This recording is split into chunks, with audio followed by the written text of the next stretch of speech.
Hello, this is Jim Smith and I'm going to read you a chapter from Barry Loser, The Trouble with Pets. So it's the first chapter and it's called Sausage Dog. As far back as I can remember, I've always wanted a sausage dog.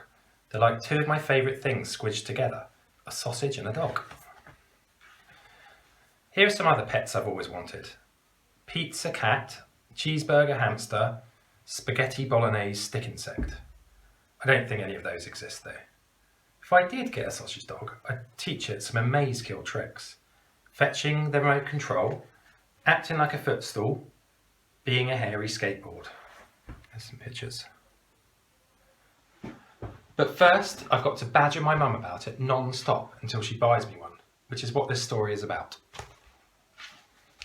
Chapter 2. It all started a couple of weeks ago when I saw a poster stuck to a lamppost on Mogden High Street. The poster said, "Sausage dog for sale. Call Gladys Fu on 555-1485 for more info." "Look, Mum," I said, pointing at the poster. We were walking home from school, which is something I usually do with my best friends Bunky and Nancy, except this time my mum had dragged me into Mogden town to do some boring old shopping instead. She stopped pushing the buggy, which had my little brother, Desmond Loser II, strapped inside it, and peered at the poster. "Gladys Fu?" chuckled my mum, carrying on walking. "That's a funny old name, isn't it?"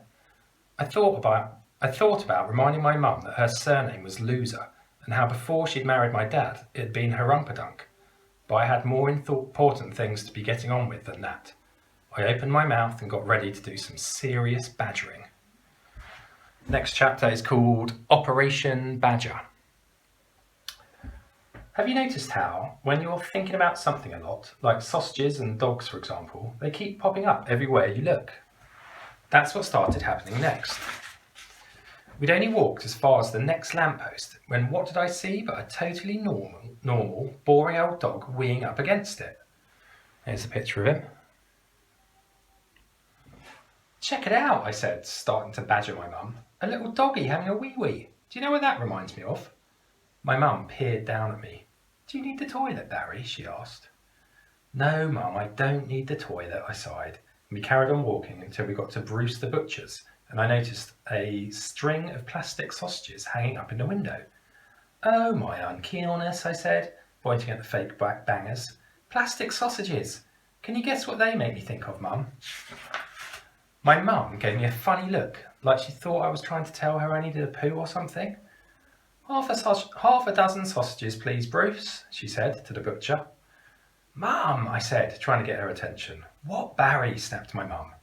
"Well," I said, "you know how you're buying sausages right now?" "Just get to the point," sighed my mum. "I want a sausage dog," I cried. Bruce the butcher handed my mum her sausages. "That's a £5 for you losers," he said, doing a wink. "No chance," said my mum, but I don't think she was talking to Bruce. And there are Bruce's sausage fingers there. We walked out of the butcher and started heading home. "Looking forward to the disco, Barry?" asked my mum, because it was the Mogden School Valentine's Day disco tonight. "Yeah, I suppose," I said, wondering if I should give up badgering her for a sausage dog and try for a spaghetti bolognese stick insect instead.